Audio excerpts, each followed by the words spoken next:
একজন বন্দীকে মৃত্যুদণ্ড দেওয়া হয়েছিল। যখন দারুণ ওর একটি শেষ ভিডিও। ইচ্ছা জিজ্ঞাসা ভিডিওটা করা দেখে হলো, খুবই ও ভালো লাগলো এমন একটা অবশ্যই। দাবি করলো যেটা পুরো জেলায় ছেড়ে দাও হইচই আমার পড়ে সাথে গেল। ভিডিও। সে বলল, আমার ইচ্ছা আমার জীবনের শেষ রাতটা এক কুমারী মেয়ের সাথে কাটানো, যিনি নিজের ইচ্ছায় আমার বউ হবেন। মসজিদে ঘোষণা করে দেওয়া হোক, কেউ কি এজন্য রাজি আছে? পুলিশরাও একে অন্যের মুখ চেয়ে রইল। সত্যি কি ওর এই ইচ্ছা পূরণ হতে পারে? ওই মেয়ে কোথা থেকে আসবে? আর যদি বিয়ে হয়েও যায়, ওই রাতে কি হবে? আমার নাম সোনালী। আমি 40 বছরের একজন মহিলা ইন্সপেক্টর। আমার জীবনটাই বেশিরভাগ আদালত, থানা আর এই জেলের দেওয়ালের মধ্যে কেটেছে। আমি অসংখ্য মুখ দেখেছি, কিছু নরম, কিছু কঠোর, কিছু নির্দোষ লাগা আর কিছু পাথর হৃদয়ের। রাজেশ আমাকে একটা অদ্ভুত দ্বিধায় ফেলে দিয়েছিল। সে সাধারণ কোনো অপরাধী মনে হচ্ছিল না। চোখে একটা গভীর বিষাদ আর মুখে একটা রহস্যময় শান্তি, যেন সব কিছু বুঝেও চুপ করে বসে আছে। সে মাত্র 19 বছর বয়সী ছিল। এটা আমার হৃদয়ে তীরের মতো ধাক্কা দিত যে ছেলেটা এখনো ঠিকমতো পৃথিবী দেখেনি, তাকে এখন এই পৃথিবী থেকে বিসর্জন নিতে হবে। সে খুব কম কথা বলে, যেন শব্দগুলো কেবল পাস হচ্ছে, কিন্তু কাজের কিছু না। বা হয়তো সে নিজেই কিছু বলতেই চায় না।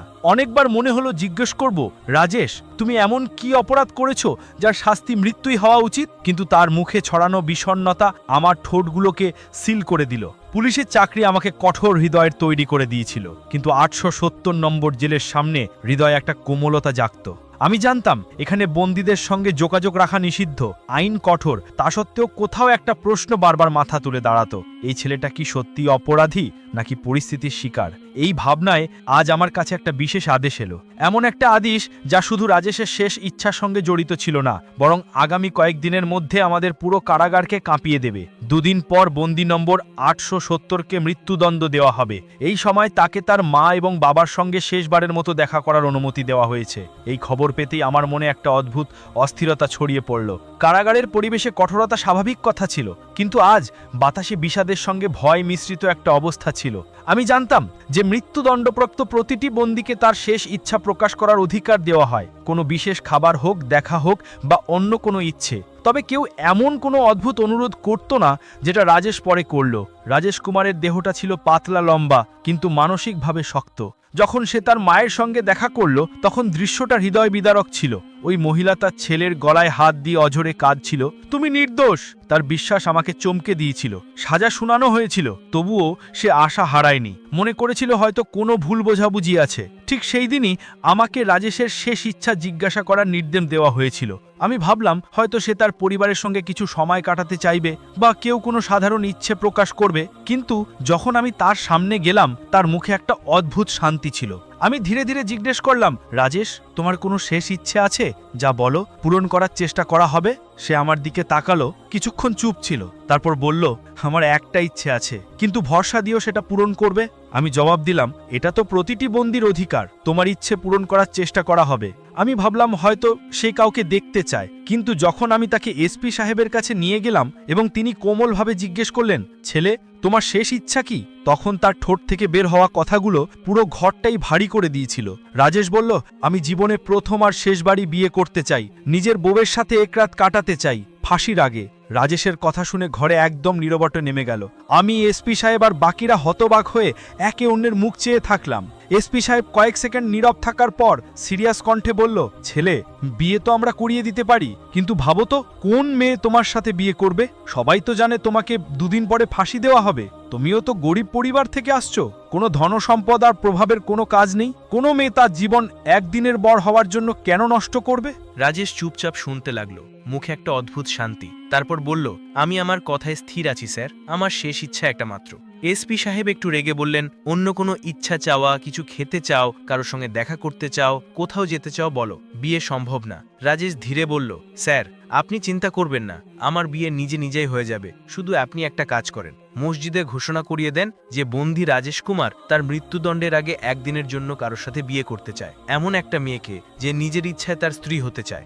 এটা শুনে আমি হঠাৎ চমকে উঠলাম। পুরো ঘরটা নীরব হয়ে গেল, সবার মুখে বিস্ময়। এমন একটা বন্দী কিভাবে এমন অদ্ভুত শর্ত রাখতে পারে? রাজেশ আমাদের নীরবতা ভেঙে বলল, যদি কোনো মেয়ে রাজি হয়ে যায় তাকে বাধা দিও না, না হলে আমি আর কোনো স্বার্থ করব না, চাইতে এখনই ফাঁসি দিলেও চলে। তার চোখে এমন এক সত্যতা ছিল যে কেউ অস্বীকার করতে পারত না। এসপি সাহেব কাঁধ ঝাঁকিয়ে বলল, ঠিক আছে, ঘোষণা করে দিই, কিন্তু আমরা বিশ্বাস করি না কেউ এমন শর্তে আসবে। বিয়েটা ওই একই সন্ধ্যায় জেলের কাছে মসজিদ থেকে ঘোষণা উঠল। কেডি নম্বর 870 রাজেশ কুমার তার শেষ ইচ্ছা হিসেবে একদিনের জন্য কারোর সাথে বিয়ে করতে চায়। যদি কেউ নিজের ইচ্ছায় রাজি হয় তাহলে সে জেল প্রশাসনের সাথে যোগাযোগ করুক। এই ঘোষণা পুরো কানপুরে ছড়িয়ে পড়ল, কিন্তু আমাদের মনে বিশ্বাস ছিল না কেউ আসবে। আমাদের সবার মনে হচ্ছিল এমন শর্তে কেউ সামনে আসবে না। রাজেশ একটা দরিদ্র পরিবার থেকে ছিল, না খ্যাতি না অবস্থান, কে তাকে কোণে হিসেবে মেনে নেবে? আমাদের এটা একটা মজার ব্যাপার মনে হচ্ছিল। কিন্তু ঘোষণার মাত্র 1 ঘন্টা খানেক পরে একটা সিপাহী আমার অফিসে এসে বলল, ম্যাডাম, জেলের দরজার কাছে এক মেয়ে বউয়ের জামায় দাঁড়িয়ে আছে, আর তার সঙ্গে একজন পণ্ডিতও আছেন। এটা শুনে এসপি সাহেব আর আমি দুজনই অবাক হয়ে গেলাম। আমরা দ্রুত বাইরে বেরোলে সামনে 17-18 বছরের এক নাজুক মেয়ে দাঁড়িয়েছিল। সে লাল পোশাকে সেজেছিল, সাজসজ্জা করা, কিন্তু মুখে এক অদ্ভুত শান্তি আর দৃঢ়তা ছিল। তার সঙ্গে একজন বয়স্ক পণ্ডিত দাঁড়িয়েছিলেন, হাতে বিয়ে রেজিস্টার ধরিয়ে। এসপি সাহেব কঠোর স্বরে জিজ্ঞেস করলেন, পণ্ডিতজি, এটা কি ব্যাপার? এই মেয়েটি কে? তিনি ভদ্র ভঙ্গিতে উত্তর দিলেন, সাহেব, এই মেয়ে, সে নিজেই আমার কাছে এসেছিল, বলল সে রাজেশ কুমারের সঙ্গে বিয়ে করতে চায়। আমি যতই বুঝিয়ে বললাম, বেটা, ওটা তো মৃত্যুদণ্ডে দণ্ডিত আসামি, তুমি কেন নিজের জীবন নষ্ট করছো? কিন্তু সে মানল না, বলল এটা আমার সিদ্ধান্ত, আমি তাকে সত্যি ভালোবাসি। তার কথা শুনে আমার শরীরে রকমারি শিহরণ নেমে এলো। জেল ঘরটা চুপচাপ হয়ে গেল। আমরা বিশ্বাসই করতে পারছিলাম না যে রাজেশের জন্য কেউ এত ভালোবাসে যে সে সম্মান, পৃথিবী সবকিছু ছেড়ে দেওয়ার জন্য প্রস্তুত। কিন্তু আইন বলে আসামির শেষ ইচ্ছা পূরণ করতে হবে। তাই আমরা অনুমতি দিয়ে দিলাম পণ্ডিত সাহেবকে। ভিতরে ডাকা হলো, রাজেশকে জেল থেকে বের করা হলো। জেলের অফিসে ছোট্ট কিছু রীতিনীতির মধ্যে তার বিয়ে করা হলো। বিয়ে শেষ হলে রাজেশ হাসি মুখে বলল, এখন আপনি প্রতিশ্রুতি মতো আমার কনের সঙ্গে আমাকে মিলিয়ে দিন। আমি ওর সঙ্গে কিছু কথা বলতে চাই, শুধু 1 রাতের জন্য। আমি ওর কথা শুনে অবাক হয়ে গেলাম, কিন্তু এসপি সাহেব চুপচাপ মাথা নেড়ে সম্মতি দিলেন। আমি কনেকে রাজেশের জেলের কাছে পৌঁছে দিলাম। দরজা বন্ধ করে বাইরে চলে এলাম। ভাবলাম হয়তো কিছুক্ষণ পর ও নিজে বাইরে চলে আসবে, কিন্তু সময় কাটতে লাগলো আর ভিতর থেকে হালকা হালকা ফিসফিস করার আওয়াজ আসতে লাগলো, যেন কেউ কিছু খুলতে চেষ্টা করছে। আমি একটু মনোযোগ দিলাম, কিন্তু শান্ত মনে আবার অফিসে চলে গেলাম। রাত গাঢ় হতে লাগলো। হঠাৎ করেই জেলের পরিবেশ একটা চিৎকারে গুঞ্জরিত হলো। আমি দৌড়ে রাজেশের জেলের দিকে গেলাম। দরজা খুলে দেখলাম ওই মেয়েটি বরের পোশাকে দাঁড়িয়ে আছে, ঘুঙ্গুট নিচে, শ্বাসকষ্টে ভুগছে। ওই মেয়েটি অস্থির শ্বাস নিচ্ছিল, পুরো শরীর কাঁপছিল। আমি অবাক হয়ে জিজ্ঞেস করলাম, কি হয়েছে? তুমি তো তোমার ইচ্ছায় বিয়ে করে এসেছিলে, এখন কি বদলে গেছে? ও কাঁপতে কাঁপতে বলল, আমাকে এখান থেকে বের করে দাও, আমি এখানে থাকবো না। আমি তেজি স্বরে বললাম, কেন, ভালোবাসার নেশা উঠেছে নাকি? এখন ফলাফল ভয়ের ছোবল লেগেছে। কিন্তু সে চুপ করে রইল। কাপড়ের আঁচল মুঠোয় আটকে দাঁড়িয়েছিল, মুখে এমন ভয় ছিল যেন কোনো ভয়ঙ্কর স্বপ্ন থেকে ফিরে এসেছে। আমি দরজা খুললাম, তখন ওই মেয়েটা বিদ্যুতের মতো বাইরে দৌড়ে গেল, কিছু না বলে দ্রুত চলে গেল। আমি সেলফোনটা আবার বন্ধ করে সময় মতো নিজের অফিসে এসে বসলাম। সারা রাত চিন্তায় ডুবেছিলাম, তারপর ক্লান্তিতে ঘুমিয়ে পড়লাম। আমি কি জানি যে সকাল হতেই একটা ঝড় আসছে। সূর্য উঠতেই এসপি সাহেব রেগে আমার অফিসে ঢুকলো। ইন্সপেক্টর সোনালি, তাড়াতাড়ি যাও আর দেখো রাজেশ কোথায়। আমি অবাক হয়ে বললাম, স্যার, সে হয়তো নিজের জেলে থাকবে। যাও দেখো। আমার হৃদস্পন্দন বেড়ে গেল। আমি দৌড়ে রাজেশের জেলের দিকে গেলাম। দরজার কাছে গিয়ে ডাক দিলাম, রাজেশ, বাইরে আসো। কিন্তু ভিতর থেকে কোনো উত্তর এলো না। আমার কপালে ঘাম জমে গেল। আমি জানালার দিয়ে ঝুঁকে দেখলাম ভিতরে একজন লোক পুরুষদের পোশাকে দেওয়ালের কাছে শুয়েছিল। আমি দরজা খুলি ভিতরে ঢুকলাম, সামনে এগিয়ে গেলাম, আর যখনই লোকটিকে সোজা করলাম, আমার পা মাটির থেকে সরে গেল। ওটাই সেই মেয়ে যেটা কাল বউ হয়ে এসেছিল। এখন সে রাজেশের কাপড় পরে অচেতন অবস্থায় পড়েছিল। আমার হাত কাঁপতে লাগলো। এসপি সাহেবও সেখানে এসে পৌঁছালেন। দৃশ্য দেখে তিনি চিৎকার করে উঠলেন, এটা কি নাটক? রাজেশ কোথায়? আমি কিছু বলতে পারলাম না। তিনি চেঁচিয়ে বললেন, তোমার অবহেলায় জেলের শৃঙ্খলা ভেঙে পড়ল, একজন মৃত্যুদণ্ডপ্রাপ্ত বন্দী পালিয়ে গিয়েছে। আমি স্তম্ভিত হয়ে গিয়েছিলাম, আমার মাথা নীরব হয়ে গিয়েছিল। আমরা সবাই বুঝতে পারলাম রাজেশ এমন একটা চাল চালিয়েছিল যা আমাদের অন্ধ করে দিয়েছিল। সে বরযাত্রীর পোশাকে জেল থেকে পালিয়ে গিয়েছিল, আর ওই মেয়েটি হয়তো তার সঙ্গী, ইচ্ছাকৃতভাবে তার জন্য বলি হয়েছিল। যখন সে সচেতন হলো তখন একদম শান্ত স্বরে বললেন, তোমরা রাজেশের সঙ্গে অন্যায় করেছ, সে মৃত্যুদণ্ডের যোগ্য ছিল না। আমি রেগে গিয়ে বললাম, এই মামলা আদালতই সিদ্ধান্ত নেবে। তিনি হালকা একটা হাসি দিয়ে বললেন, সিদ্ধান্ত সময় নেবেই, আর সময়ই প্রমাণ করবে সে নির্দোষ। এসপি সাহেব কঠোর স্বরে আদেশ দিলেন, রাজেশকে খুঁজে বার করো। যদি আমরা তাকে ধরতে না পারি তাহলে পরিণতিও কঠোর হবে। গোটা জেলায় হইচই পড়ে গিয়েছিল। একজন মৃত্যুদণ্ডপ্রাপ্ত বন্দী আমাদের সবাইকে ঠকিয়ে পলায়ন করেছে। এসপি সাহেব রেগে আগুনের মতো ছিলেন, আর আমার হৃদয় দ্রুত ধরফড় করছিল। আমি বুঝতে পারছিলাম না যে আমি এত বড় ভুল করলাম কি করে। আমি এমন একজনের ওপর ভরসা করেছিলাম যে আমাদের মিথ্যে বলেছে। এখন একটাই উপায় ছিল, ওই মেয়ের মুখ থেকে সত্য বের করা। রাজেশকে খুঁজে পাওয়া সম্ভব ছিল না, সে অনেক ঘন্টা আগে পালিয়ে গেছে। আমি কঠোর স্বরে বললাম, শোনো মেয়েটা, এখন তোমাকে প্রশ্ন করা হবে, যদি সত্য না বলো ফলাফল ভালো হবে না। সে শান্ত ছিল, যেন সবকিছু আগেই ঠিক হয়ে গেছে। বলল, আমি রাজেশের ব্যাপারে সব সত্য বলবো। আমি ভালো করে তার মুখ দেখলাম, কোনো ভয় বা অফসোস তার চেহারায় ছিল না। আমি জিজ্ঞেস করলাম, সে কি সত্যিই তোমার ভাই, নাকি লোকের এই নাটক সাজিয়েছিল? সে কিছুক্ষণ চুপ ছিল, তারপর ধীরে ধীরে বলল, না, সে আমার একমাত্র ভাই নয়। আমার মধ্যে ক্রোধের একটি ঢেউ বয়ে গেল। তাহলে তুমি এসব কেন করেছিলে? তুমি তার সঙ্গে বিয়ে কেন করেছিলে? তোমরা দুজনেই জেলকে বোকা বানিয়েছ। রাজেশ পালিয়ে গেছে, কিন্তু মনে রেখো, আমরা তাকে খুঁজে বার করব। সে আমার চোখের দিকে চোখ রেখে বলল, আপনি ভুল করছেন, সে পালায়নি, সে ফিরে আসবে। আমি অবাক হয়ে গেলাম, তোমার কি করে বিশ্বাস? কারণ সে জানে কোথায় যেতে হবে আর কখন ফিরে আসতে হবে। এখন সে আমার স্বামী, সে আমাকে ছাড়বে না। তার কণ্ঠে এমন এক বিশ্বাস, এক মুহূর্তের জন্য আমার হৃদয়ও কেঁপে উঠেছিল। আমি কঠোর স্বরে বললাম, তোমার এত বিশ্বাস কেন? সে বলল, যদি তুমি আমার পুরো গল্প শুনো, তাহলে হয়তো তোমার সিদ্ধান্ত বদলে যাবে। তখন তোমার ধারণা হবে আসল অপরাধী কে এবং রাজেশ যা করেছিল কেন করেছিল। আমি চুপ হয়ে গেলাম। সেই মেয়েটি এখনো নিজের অবস্থানে দাঁড়িয়েছিল, যেন কোনো বড় সত্যি লুকিয়ে রেখেছে। তারপর সে ধীরে ধীরে বলল, আমার নাম প্রীতি, এবং আমার বড় বোনের সাগাই রাজেশের সঙ্গে হয়েছিল। প্রীতি কথা শুরু করল। রাজেশ ছোটবেলা থেকেই সাহসী এবং নির্ভয় ছেলে ছিল। হয়তো কোনো মুহূর্ত এসেছে যখন সে কারোর সামনে পিছন হটে নাই। সে আমার বাবার চাচা ভাইয়ের ছেলে, মানে আমার ফুপু জাদা ভাই। বাবার তাকে খুব ভালোবাসতেন, আর যখন তিনি আমার বড় বোনের মঙ্গনী রাজেশের সঙ্গে ঠিক করলেন, তখন রাজেশ আমাদের বাড়ির একটি অংশ হয়ে গেল। আমি চুপচাপ তার কথা শুনছিলাম। প্রীতির কণ্ঠে দুঃখ ছিল আর গর্ব।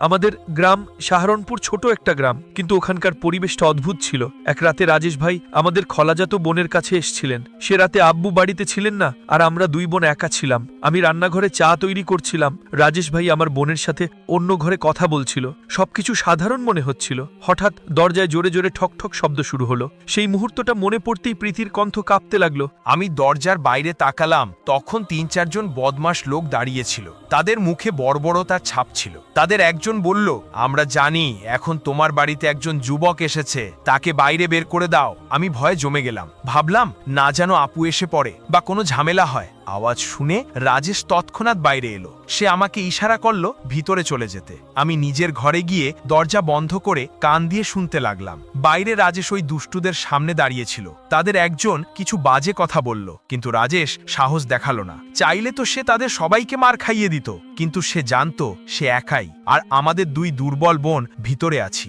রাজেশ ভাই নরমভাবে তাদের বুঝিয়ে বলল, আর যেভাবে হোক ফিরিয়ে দিল। সেই রাতটা সে দেরি করে দরজার কাছে বসেছিল, যেন কোনো বিপদের পাহারা দিচ্ছে। প্রীতির চোখ ভিজে উঠল। তখনই প্রথম আমি বুঝতে পারলাম, রাজেশ শুধু সাহসী না, অন্যদের সম্মানের রক্ষণাবেক্ষণকারী একজন মানুষও। আমাদের তো কিছুই আন্দাজ ছিল না, কারণ ওই রাতটাই আসন্ন ঝড়ের প্রথম ইঙ্গিত ছিল। প্রীতি গভীর নিঃশ্বাস নিয়ে বলল, কিন্তু এটা তো শুধু শুরু ছিল। এরপর থেকে যেন আমাদের জীবন দুঃস্বপ্নে পরিণত হয়ে গেল। প্রতিদিনই ৩-৪ জন দুর্বৃত্ত আমাদের বাড়ির বাইরে দাঁড়িয়ে থাকত। আপু যখন কাজে যেতেন, তারা আমাদের বিরক্ত করা শুরু করত। আমরা দরজা বন্ধ করে ফেলতাম, কিন্তু ভয় মন থেকে মুছে যেত না। তারপর এক রাত এমন একটা ঘটনা ঘটল যা সবকিছু বদলে দিল। প্রীতির কণ্ঠ কেঁপে উঠল। রাতের অন্ধকারে জানালার কাঁচ ভাঙা শব্দ হলো। কেউ জোরপূর্বক ভিতরে ঢুকতে চাইছিল। রাজেশ ভাইও ঠিক তখনই বাড়ি ফিরেছিলেন। তিনি তার নিজের চোখে দেখল এক দুষ্টু লোক জানালা ভাঙতে চলেছে।